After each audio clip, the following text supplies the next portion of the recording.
Fala pessoal, mais uma vez aqui no nosso AT Jazz Music, o seu programa de música instrumental no YouTube. Hoje a gente está aqui com um brother, um cara de longas datas, Serginho. É um cara que eu tenho um carinho muito grande, assim, é um cara assim, talentosíssimo, uma pessoa assim, muito gente fina, um cara alto astral, faz assim, a alegria da galera, né? Chega brincando e tudo, eu acho muito legal. Quero te dar as boas-vindas, Serginho. Obrigado por estar aqui, aceitar o nosso convite. Para nós é um prazer, uma honra ter você aqui com a gente. Obrigado. Pô, eu que agradeço, cara. Pô, um programa nesse nível, né? A gente vê, fica vendo, né? Lá de casa e tal. Pô, eu nunca imaginava estar aqui. Falando sério. Falei, pô, caramba, um programaço e tal, mas não imaginava vir aqui não, né? Apesar da gente se conhecer, ser amigo. Sim. Mas, pô, cara, eu que agradeço mesmo, de coração. E para mim é muito gratificante porque eu cheguei a falar contigo, né? Rapidinho. Eu tentei um pouco o sax, né? Assim, sim, você como um bom assembleano, né? Aquela coisa toda de orquestra ali, eu tentei um pouco e na época, um dos solos que eu ficava tirando lá, né? Era os solos, no caso das músicas do Kleber, né? Sim. E, pô, e Purifica-me pra mim era um solo pra matar, assim, cara, aquele solo. Era sax alto? Sax alto, é. O tenor eu tentei, mas aí eu fiquei tonto, né? Era uma boquinha aquela transparente. Aquela de acrílico. Aquela boquinha, aí eu Você desisti. que tá vendo a gente, você já tocou com essa boquilha de acrílico que eu sei. Não esconde não. Não esconde não. Deus tá vendo, não adianta mentir que você soprava e ficava a saliva aparecendo. Pô, aquele negócio era estranho, cara. Pô, tirava a atenção de tudo. Muito legal, cara. Aí eu ia pro sax, o sax alto, no caso, um verilzinho, né? Sim. Era da banda lá. E eu ficava tentando tirar os solos lá. Pô, o rocão, né? O rachado do sax. Uhum. Eu ficava, caramba, como é que ele fazia isso? Mas ainda bem que eu não consegui muita coisa pra frente, né? Que senão eu ia tomar a vez de todo mundo. Aí eu parei e falei, pô, acho que eu vou ficar só no teclado mesmo, tá bom. Mas, pô, muito bom, cara. Pô, que legal, Serginho. Então a tua iniciação na música foi assim, Assembleia de Deus, banda, né? Aquela orquestra de música da Assembleia de Deus com instrumento de sopro, e aí depois de um certo tempo você começou a migrar pro teclado, foi pro teclado. Já foi direto pro teclado ou foi pro baixo, guitarra? É o bleano, né? Meu pai é músico e ele tinha um conjunto também, era conjunto na época, né? Conjunto, sim. Conjunto Som Alegre, lá em Pirapitinga, né? No interior de Minas. Som Alegre? Conjunto Som Alegre, Era meu pai, meus tios e tal, e sempre foram os músicos da igreja, então eu nasci já dentro da música ali, né? Tanto que ele tocava um órgão antigo, né? Aqueles órgãos Diatron e tal. E a tampa do órgão, que ele tirava e colocava embaixo, assim, né? Ficava meio que embaixo. E eu acho que com uns 3, 4 anos de idade, a minha mãe colocava para me dormir ali debaixo. Enquanto eles estavam tocando, eu ficava dormindo ali debaixo. Então o som já ali dentro, aí eu fui crescendo. O primeiro instrumento assim que eu consegui pegar, né, foi o violão, umas notas no violão assim, eu me lembro, num domingo depois da escola dominical, né, peguei as notinhas e tal, mas aí o órgão estava em casa montado, e aí eu pegando o violão, mas eu olhando assim, pô, eu fui lá pro órgão, comecei a montar umas notas, meu pai viu que seria interessante, aí me passou umas notas, as 3 primeiras notas, e foi lá para dentro trocar de roupa. Aí eu fiquei lá fuçando, o meu ouvido, tipo Dó, Fá, Sol. O meu ouvido ele ficava procurando um Lá menor, tipo, cara, tem mais alguma coisa. Aí, pô, colocava o dedo, achava, não sabia o que era, não tinha noção. Aí, pô, mais Lá menor tem um Ré, né, pra chegar no Sol. Sim, é isso na minha cabeça. Cara, eu ficava procurando, quando ele chegou... Sem nunca ter estudado isso, sem nada. Aí quando ele chegou, ele me viu fazendo ali, né, pô, as fundamentais, os relativos. Aí ele falou, cara... Pô, o menino tem jeito, aí pronto, aí foi deixando eu tocar todo dia, aí fui pegando isso aí, eu era bem mais novinho, assim, nessa casa de 10, 11 anos. Aí comecei, tipo, com 13 anos já estava tocando na igreja, nos cultos a gente fala de doutrina, né, que era antigamente, né. Tem os cultos, tem essa coisa na igreja, na Assembleia, tinha os cultos que ninguém queria tocar, né? De doutrina. O culto que ninguém queria tocar, só queria domingo à noite. Sim, né? Mas... todo mundo fugia. Aí era o pastor e cantando sem nada. Aí eu ia pra lá, comecei a fazer lá no órgão mesmo da igreja, assim e tal. Pô, eu fui pegando gosto pro negócio, né? E o legal é que eu fui chamando uma galerinha nova. Eu comecei sozinho, mas aí, pô, chamei meu primo, fui chamando um outro amigo. No final a gente já tinha um conjunto montado ali, nós mesmos, fazendo um som. Aprendendo junto ali. Aprendendo junto, exatamente. E aí eu fui desenvolvendo, até que chegou nos 14 anos mais ou menos, que aí eu fui pegar um pouco de sax, negócio de orquestra. Eu falei, pô, deixa eu ver como é que é isso. Minhas irmãs tocam clarinete, né? Uhum. Me dá o clarinete. Aí comecei a fazer um som, pô, me dá o sax, aquele negócio. Uhum. Aí, pô... Sax é mais fácil, né? Mais fácil. Assembleia de Deus. Aí, pô, eu ficava um pouquinho ali de sax na orquestra, tocava um pouco de teclado quando dava no culto, né? Porque tinha aquele negócio da hierarquia, né? Chegasse o mais velho, né? Igual hoje, que o cara... Não! Aí, pô, às vezes bateria, quando faltava... Cadê, garoto? Tinha isso. Não, menino, peraí. Aí, pô, você ficava no canto ali esperando a tua vez. Aí um pouquinho de bateria, como meu time me ensinou. Aí, às vezes, faltava um baixista. Aí eu lá, fuçar no baixo, aquela coisa de assembleando. Sim. E eu fui desenvolvendo, mas depois de um tempo, assim, nos 16 anos de idade, aí eu falei, cara, eu tenho que pegar um instrumento específico, né? Para poder desenvolver. Aí eu fui pro teclado, falei, pô, acho que aqui eu gostava de arranjar já no PSR, né? 410 que eu tinha, ele só tinha 3 pistas. Aí eu gostava de ficar fazendo arranjo com ele. Eu gravava a bateria primeiro, né? Aí depois gravava um baixo ali, aí tocava um piano, aí colocava uma fitinha cassete. E pegava um outro gravador aqui do outro lado, a galera, tem muita gente que tá vendo hoje, a gente não sabe nem o que é fitinha cassete. Tem nem noção, cara. Um gravadorzinho assim, portátil, com fita cassete, ninguém não sabe o que é isso não. Aí eu pegava 2 gravadores, porque às vezes eu fazia isso, queria colocar um monte de coisa na música. Aquelas 3 pistas, né, eu tocava, gravava nesse gravador. Depois dava play aqui, gravava no outro. E tocava mais alguma coisa junto. No final da gravação era chieira, que não acabava mais, né? Era um hammer louco. Tu já tava tendo multitracks ali, né? Pô, já quase 16 tracks que eu fazia ali antigamente, sem ter computador, sem saber de nada. Muito maneiro isso. Mas aí, disso tudo, rolou aquela parada assim, pô, tem que trabalhar, fazer alguma coisa. Minha mãe era costureira, né? Essa história que eu acho legal, fala aí.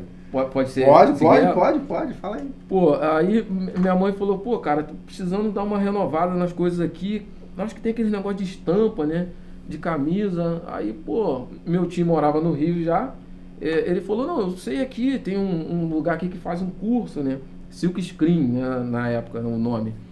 Pô, vem aqui no Rio então, porque, pô, ele passa uma semana aqui fazendo Silk Screen. Eu vim pro Rio, né? Fui lá no primeiro dia, pá, né? Aprendendo o negócio lá. Aí no segundo dia ou terceiro, não sei, o cunhado do meu tio, ele falou assim, pô, vamos ali tem um culto aí legal, vou te levar lá que vai ver uma galera tocando. Pô, simplesmente era nada mais, nada menos que a vigília de Bento Ribeiro. Que, pô, na época auge, nossa, tava... Pô, cheio de galeria lá em Bento Ribeiro, né? Tô lotado. Quando muito eu cheguei e vi a galera tocando ali, César e Companhia, pô, Marcos Bonfim, Márcio André... tava lá também Ronaldo Bebeto, né? Ronaldo Alicá Bebeto. Sim. Quando eu vi aquela galera fazendo um som ali, eu fiquei maluco, assim. Eu tava na galeria, eu lembro, e eu olhando assim, o som, pau quebrando. Eu falei, caraca, velho, que negócio é esse aí e tal? Pronto, aí o Silk Screen já começou a ficar tudo embolado, já não sabia mais o que fazer. Fui pra casa, né? Falei, ó, é assim que faz o Silk Screen. Mas aí meu time viu que eu fiquei maluco por música. Ele falou, vem morar aqui em casa. Aí pronto, vim pro Rio, isso 16 anos. Não tem nada pra dizer que o negócio dele é... Pô, levei a tela, ó, tá aqui, ó. Eu expliquei mais ou menos como é que era. Vim pro Rio, cara, igual um maluco. E aí eu fiquei num processo, assim, de tentar aprender música, né, estúdio, essa coisa toda. Dos 16, mais ou menos, a uns 22, 23 anos, mais ou menos. Só apanhando. Onde a galera, essa molecada de hoje não quer saber disso, né? Tipo, de apanhar pra lá na frente você poder, com experiência, né, crescer. Uhum. Pô, apanhei muita coisa aqui no Rio. Eu lembro que antigamente não tinha, às vezes não tinha dinheiro de passagem de ônibus. Tinha que dar uma ideia no cobrador para ver se ele deixava passar por baixo da roleta para ir para um estúdio, para aprender. Ficava o dia todo lá, às vezes não tinha dinheiro para comer. Aí voltava para casa, só comia em casa de noite, né, no meu tio.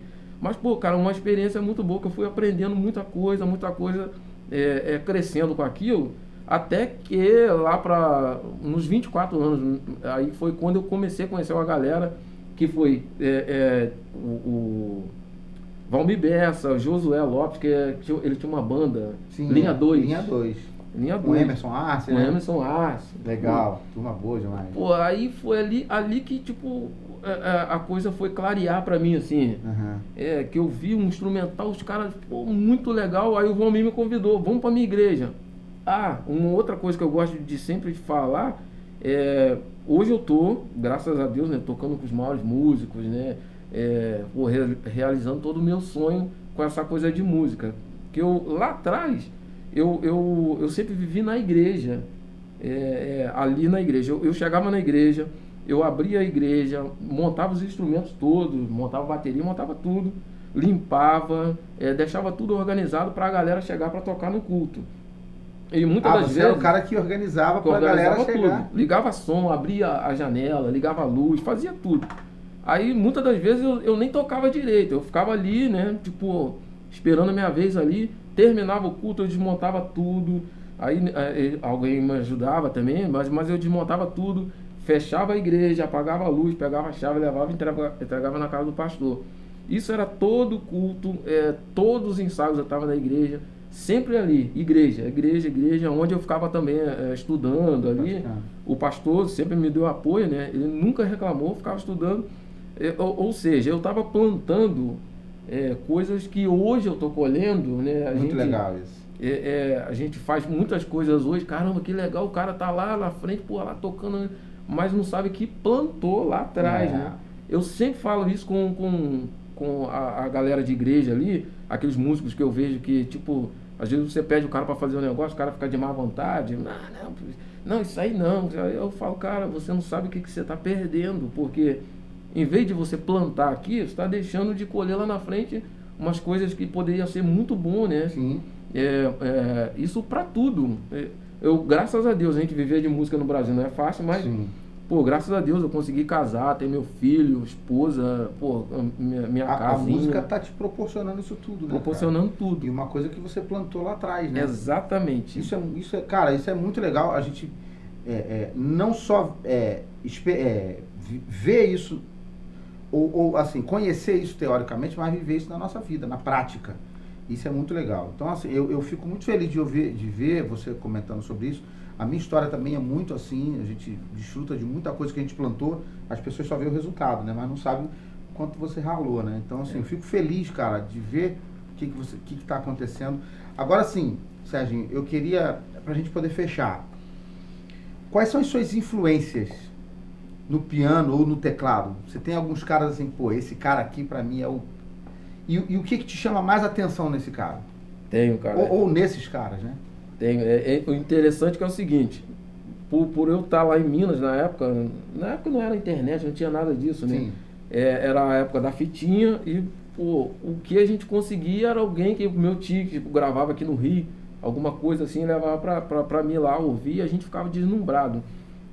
Um dos meus primeiros lances que eu ouvi, até por gostar de sax, né? Pô, Kennedy, aquele ao vivo, né? Sim, aquele vídeo. DVD. Pô, cara, era assim, era um negócio maluco. Aí depois, pô, a gente começou a ver outras coisas, Ronquenoli, ou Ronquenoli, né? Uhum. Pô, essas coisas, assim, pô, Tom Brooks lá, né? Sim. Arranjando todo o processo. Eu ficava maluco e querendo tirar mais um disco que marcou a minha vida. Desde quando eu ouvi a primeira vez e até hoje, pra mim, assim, é uma referência. Com esse maestro, Vitorino Silva, o disco Não Chores Mais. Sério, cara? Pô, cara, esse disco foi um divisor de águas para mim nessa questão de arranjo, orquestração. Pô, Misael Passos, cara, esse é um maestro. Sim. Meu Deus do céu. Hoje eu tive o prazer de fazer um arranjo, né, pro Vitorino Silva num disco comemorativo da CPAD na época. Uhum. Mas eu não tive o prazer até hoje de encontrar com Misael Passos, que de referência, para mim, assim, a maior referência, tanto de lá do início, né, até hoje, porque você vê os arranjos do cara hoje, em 2021, é uma referência ainda, você vê que tá atual. O cara não é aquele negócio que, pô, esse arranjo tá ultrapassado. Uhum. É o bom gosto dele me fez mudar muita coisa assim, na hora de tocar, tirar harmonia, pensar numa orquestração.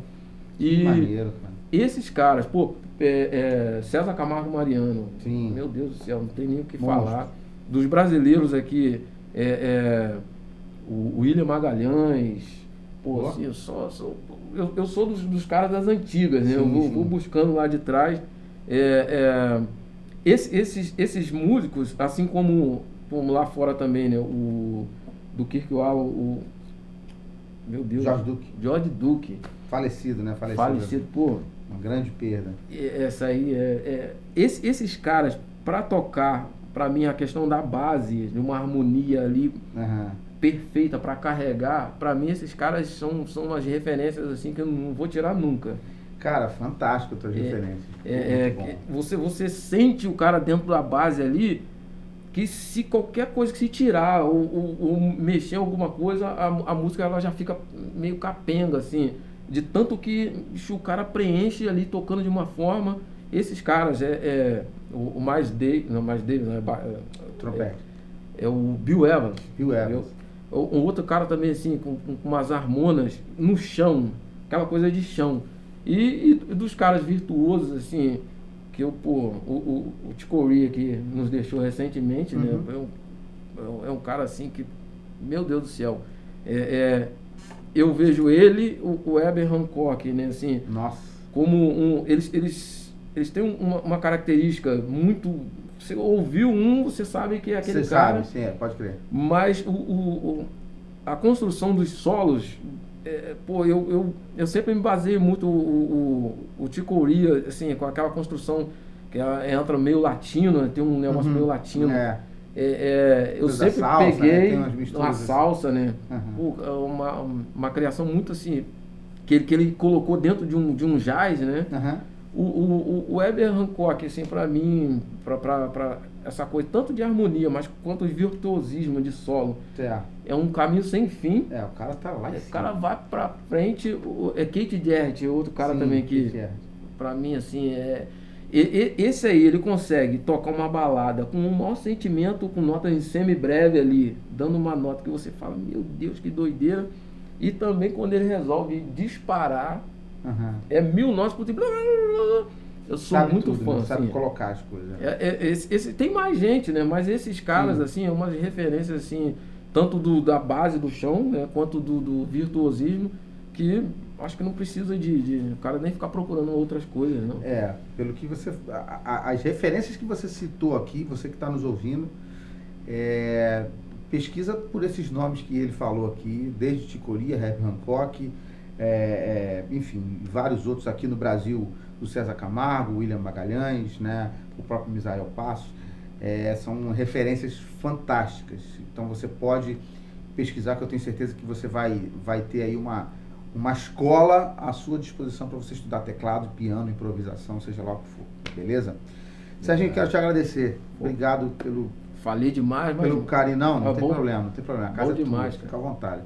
Quero agradecer por tua presença aqui com a gente, e o som maravilhoso, tocar contigo é bom demais. Eu que agradeço. Conviver com você é um brother, um cara do bem, que eu admiro isso muito em você. Obrigado, brother. Pô, demais, cara. Obrigado.